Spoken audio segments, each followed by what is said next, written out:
السلام علیکم، اسمی محمد آفاق خان۔ اسلامی جمہوریہ پاکستان کے کیپٹل دارالحکومت اسلام آباد کے بہت سارے مساجد کو نوٹس بھجوایا گیا اور ساتھ ہی ساتھ مساجد کو مسمار شہید کرنے کا سلسلہ بھی شروع ہو چکا ہے، اور راتوں رات ایک تاریخی مسجد جو کہ پاکستان سے بھی پرانی مسجد تھی اس کو راتوں رات شہید کر دیا گیا اور وہاں پر پودے بھی اگا دیے گئے تاکہ کوئی نام و نشان باقی نہ رہے۔ اب یہ سوال صرف ایک مسجد کا نہیں، یہ کوئی سمپل سی سادہ سی بات نہیں ہے، اس کے پیچھے ایک بہت بڑی پلاننگ ہے۔ میں بہت عرصے سے کہتا آ رہا ہوں کہ ان معاملات کو کوئی ایک معاملہ نہ سمجھا جائے، یہ ایک بہت بڑی پلاننگ کی کڑی ہے۔ تھوڑا سا میں آپ کو پیچھے لے کر چلتا ہوں، آپ ذرا سا سوچئے، یہ جو چیز بہت خطرناک ہے جس کی طرف ہم توجہ نہیں کر رہے ہیں، اسے ہمیں توجہ کرنی چاہیے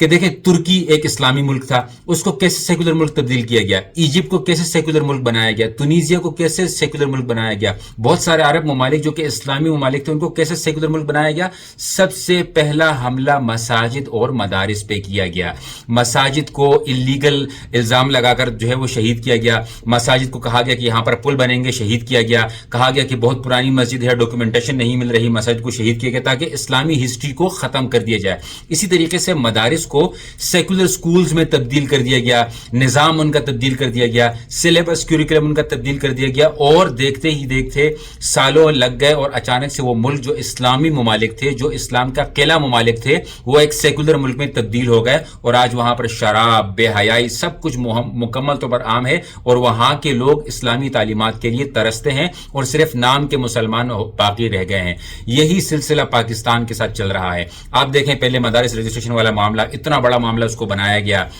ایک بلا وجہ جو ہے مدارس کو چھیڑا گیا، وہاں پر تو خیر علماء نے سٹینڈ لے لیا۔ اب آپ یہاں پر مساجد کے حوالے سے دیکھ رہے ہیں، کبھی کہتے ہیں کہ اللیگل ہے، کبھی کہتے ہیں کہ ڈاکیومنٹیشن کلیئر نہیں ہے، اور اتنے بڑے تعداد میں علماء کے ہونے کے باوجود مساجد کو راتوں رات شہید کر دیا جاتا ہے اور وہاں پر پودے بھی اگا دیے جاتے ہیں تاکہ مکمل طور پر ان کا سلسلہ ختم ہو جائے۔ اب دیکھیں یہاں پر ہم روئیں گے، پیٹیں گے، سیڈ میوزکس لگائیں گے اور ریلز بنائیں گے اور گالیاں دیں گے حکومت کو، کرنا تو چاہیے، لیکن اصل معاملہ یہاں پر یہ ہے کہ اس کے ساتھ لڑنا کیسے ہے۔ لڑنے کا مطلب یہ تو نہیں ہے کہ آپ کرین کے سامنے جا کر کھڑے ہو جاؤ گے نا، ان کی تو نیت خراب ہے، وہ تو کریں گے۔ آج اسلام آباد ہے، کل کراچی ہوگا، اگلے دن لاہور ہوگا، پھر پورا پاکستان ہوگا۔ جب ایک مسجد کو شہید کیا جا سکتا ہے تو کل کو کیا آپ کو لگتا ہے آپ کے علاقے کی مسجد کو شہید نہیں کیا جائے گا؟ یہ ایک مسجد کا معاملہ نہیں ہے، یہ پوری ایک پلاننگ کا سلسلہ ہے، اور اس کے لیے ہمیں افراد تیار کرنے ہوں گے۔ میں سالوں سے کہتا آ رہا ہوں، آپ میری پرانی ویڈیوز اٹھا کے دیکھ لیجئے کہ بھیا اسلام والے اپنے ایجنٹس بنائیں، آپ سسٹم میں گھسیں، جو سسٹم میں ہوں ان کی مدد کریں، ان کا ساتھ دیں۔ وہ جتنے بھی گئے گزرے ہوں گے، کم از کم وہ جو دینی بیک گراؤنڈ سے ہوں، جتنے بھی گئے گزرے ہوں، ان سے تو اچھے ہیں جو مساجد کے دشمن ہیں، جو مدارس کے دشمن ہیں۔ آپ کے عقائد کو بگاڑنے والے آج آپ کے اوپر مسلط ہیں، آپ کی مساجد سے بیزار لوگ آپ کے اوپر مسلط ہیں، آپ کے مدارس سے بیزار لوگ آپ کے اوپر مسلط ہیں، ان کو ووٹ بھی دیتے ہو، ان کے لیے لڑتے بھی ہو، ان کے لیے مرتے بھی ہو، لیکن جب علماء کی بات آتی ہے تو تمام سوالات علماء سے ہوتے ہیں، لیکن جب ان کو سپورٹ کرنے کی بات آتی ہے تو کوئی بھی سپورٹ نہیں کرتا۔ افراد کیوں نہیں تیار ہو رہے؟ یہ میرا سوال ہے۔ میں ہمیشہ یہ کہتا ہوں کہ ایک آفاق خان کی کیا حیثیت ہے کہ جس نے مدرسے میں نہیں پڑھا پھر بھی مدرسے والے محبت کرتے ہیں۔ محبت اس لیے کرتے ہیں کہ ان کو ایسا لگتا ہے کہ یہ اپنی طاقت استطاعت کے مطابق تھوڑی سی آواز اٹھا لیتا ہے۔ تو ہم لوگ ایسے افراد ایک مائنڈ سیٹ کے ساتھ کیوں تیار نہیں کرتے کہ وہ سسٹم میں جائیں، وہ عدالتوں میں جائیں، وہ پولیس میں جائیں، وہ رینجرز میں جائیں، وہ آرمی میں جائیں، وہ ہمارے جو ہے وہ سی ڈی اے میں جائیں، وہ ہمارے ان حکومتی اداروں میں جائیں، تاکہ کوئی تو ہو جو ان کو لیگلی طور پر بھی چیلنج کر سکے۔ آپ اندازہ لگائیے کہ ہمارے پاس لاکھوں طلباء، لاکھوں علماء ہیں، مسجد کو راتوں رات شہید کر دیا گیا، وہاں پر ہم بیٹھ کے رو رہے ہیں۔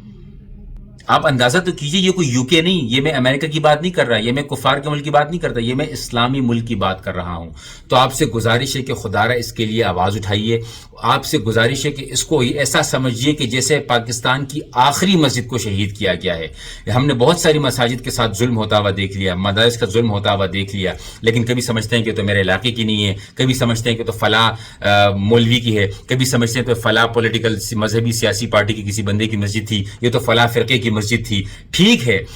جو مساجد بن گئی وہ بن گئی۔ مساجد میں، مدارس میں اب انہوں نے یہ سیکھ لیا ہے۔ آپ نے دیکھا ہوگا کہ کئی بھی آپ کو یہ نہیں آیا ہوگا کہ مدارس یا مساجد کو اللیگل جگہ پر زبردستی بنا رہے ہیں۔ ان کو پتا ہے کہ بھئی ہم ڈاکیومنٹیشن کے ذریعے بنائیں گے، ہم جو ہے وہ کلیئرنس لیں گے، لیکن یہاں پر ہمیں افراد تیار کرنے کی بہت زیادہ اشد ضرورت ہے، اور اسی طریقے سے مدارس مساجد کو بھی چاہیے کہ اپنا بیک گراؤنڈ اپنے آپ کو مکمل طور پر سٹرونگ کر لیجئے۔ میں دوبارہ کہہ رہا ہوں، تلخ بات ہے، لیکن اس مسجد کو یہ سمجھ لیجیے کہ یہ آپ کے ملک کی آخری مسجد تھی، آپ کیسے ریئیکٹ کریں گے ویسا ریئیکٹ کرنا شروع کیجئے۔ کسی مدرسے کے اوپر حملہ ہو تو ایسا ریئیکٹ کریں جیسے یہ آپ کے ملک کا آخری مدرسہ تھا۔ میں نے آپ کو ایگزامپلز دے دی، میرے پاس پوری رپورٹ پڑی ہوئی، میں انشاءاللہ اگلی ویڈیوز کے اوپر بناؤں گا۔ میں نے پورے اسلامی ممالک کی تاریخ نکالی کہ اسلامی ممالک کیسے سیکولر ممالک بنے، اور سب کا جو اصل مسئلہ تھا وہ یہی تھا کہ مدارس اور مساجد پر پابندیاں لگائی گئی۔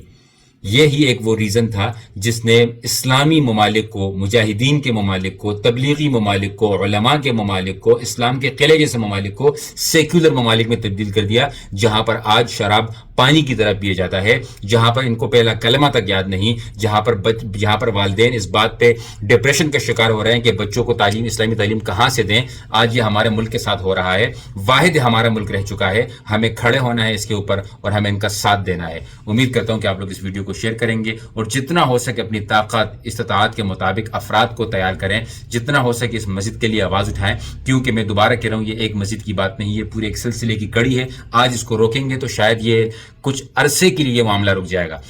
میں دوبارہ کہہ رہا ہوں پبلک پریشر کی وجہ سے کچھ عرصے کے لیے رکے گا، دوبارہ شروع ہوگا، کچھ عرصے کے لیے رکے گا، دوبارہ شروع ہوگا۔ تو پبلک ریئیکشن کو اتنا مضبوط ہونا چاہیے کہ وہ اپنے اس پلاننگ کو آگے نہ بڑھائیں۔ امید کرتا ہوں کہ آپ لوگ اس ویڈیو کو شیئر کریں گے۔ جزاکم اللہ خیرا، السلام علیکم ورحمۃ اللہ۔